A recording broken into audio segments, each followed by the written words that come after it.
Mixed weather today. It's sunny but really dark clouds in certain spots that I happen to be in. It almost looks like it's gonna start pouring rain. And what's going on today? Some hardware release. This one was rumored to come out for a while and now it's official. Apparently DJI is announcing another drone release. This one's the Air 3. So the assumption it's kind of a Mavic 3 but stripped down. So what's the big deal about this one? Apparently it has two cameras. For example, it says here, dual primary camera system.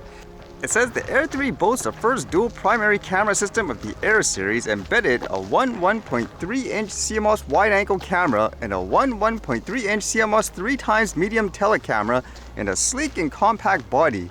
The two cameras have the same sensor size but different focal lengths, delivering consistent image quality and more dynamic imaging possibilities. And as usual, you can expect a lot of fancy trailers and all that. I guess this is a thing with DJI and a lot of their, higher end drones, here in their medium range ones too, where they have more than one camera. And according to this, it actually shoots 4K 100 FPS. They say the battery lasts about 46 minutes of flight time, which they boast it's 48% better than the previous versions. It's kind of interesting too, because for the charging, it says the new battery charging hub supports an innovative power transfer function.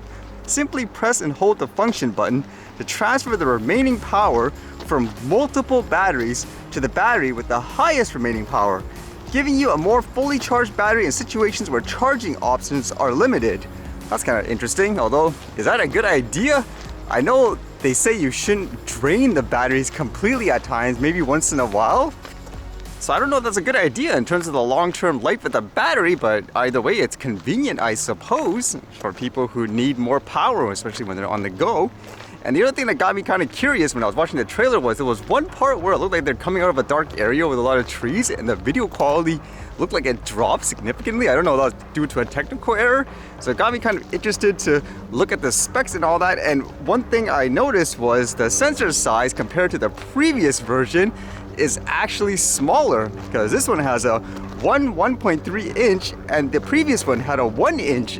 So it makes you wonder, is that a big deal for this one? Although when it comes to things like picture quality, you can't just rely on one little spec, for example.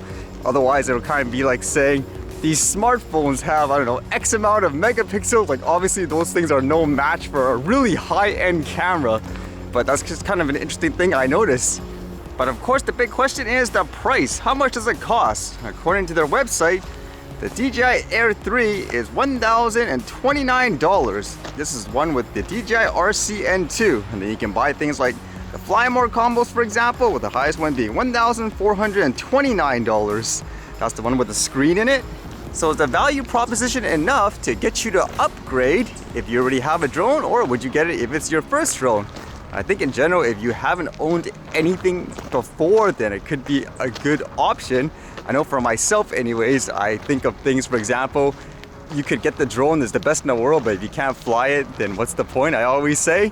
Because this basically falls in line with, let's just say, the Mavic 3 in terms of regulations. In a lot of places like here, for example, you're still going to get the approval here and there, so there's no benefit there, versus, let's just say, on the other end, if you have things like the micro drones, then you have more flexibility. So to me, I would personally probably go for the higher end ones when they're on sale and all that, just because you still have to go through the same steps and all that just to fly. At the same time, I guess one thing you have to consider too, just DJI in general, with all the geopolitical stuff in the US where there's potential bans on their products and all that, you have to keep that in mind. I know a lot of people won't say that, especially if you're paid to promote the product, but keep that in mind.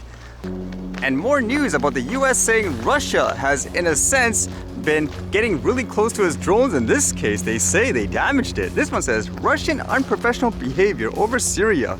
On 23rd of July 2023 at 12:23 a.m., Russian fighter aircraft flew dangerously close to a US MQ-9 drone on a defeat ISIS mission, harassing the MQ-9 and deploying flares from a position directly overhead, with only a few meters of separation between aircraft. One of the Russian flares struck the US MQ-9, severely damaging its propellers. Fortunately, the MQ-9 crew was able to maintain flight and safely recover the aircraft to its home base. they do show videos and stuff of it too, and it says the Russian fighters' blatant disregard for flight safety detracts from our mission to ensure the enduring defeat of ISIS. We call upon the Russian forces in Syria to put an immediate end to this reckless, unprovoked, and unprofessional behavior. What's going on here, huh? Are people just trying to start a World War III? That's what it feels like anyways, with all the tension around the world, and now this. And this was interesting, as apparently here in Canada, the transport minister, who's the one that oversees things like the laws and stuff too, for the drone regulations, he's stepping down. What's going on here, huh? Apparently he's not going to, I guess, get re-elected because he's going to exit out of politics, I guess. It says, I have news to share after a lot of reflection. I decided not to run in the next election. As a result, I will be stepping aside from cabinet. I was first elected in 2006 and have had the journey of a lifetime. I'm grateful for every minute of it. So he has all these videos and stuff too, which talk about his thoughts. After almost 11 years as a member of parliament, 2.5 years as a minister, and 6 elections, I've made the difficult decision to not run in the next election. Until then, I will continue to serve the constituents of Mississauga Centre as their member of parliament. As a result of this decision, I'm also stepping aside from my role as minister because the Prime Minister deserves a cabinet who is committed to running in the next federal campaign. It makes me wonder, is he jumping ship? Because I know in other sectors, for example, passenger air flights, there's been lots of controversy, delays and so forth. Or at the same time, maybe there's something more, so it's one of those, get out now before it's too late. I don't know what this guy's done for drones, so to speak. They're still over the top, there's so much hysteria, it's more for profit in terms of the regulations, they don't really focus on safety. So who's next, huh? First you had nightmare scenario, then this person. I don't know, you need someone with more common sense, in my opinion, who actually uses, let's just say, the tech, versus just looking at a piece of paper and saying, oh, this sounds good.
Alright, see you guys later.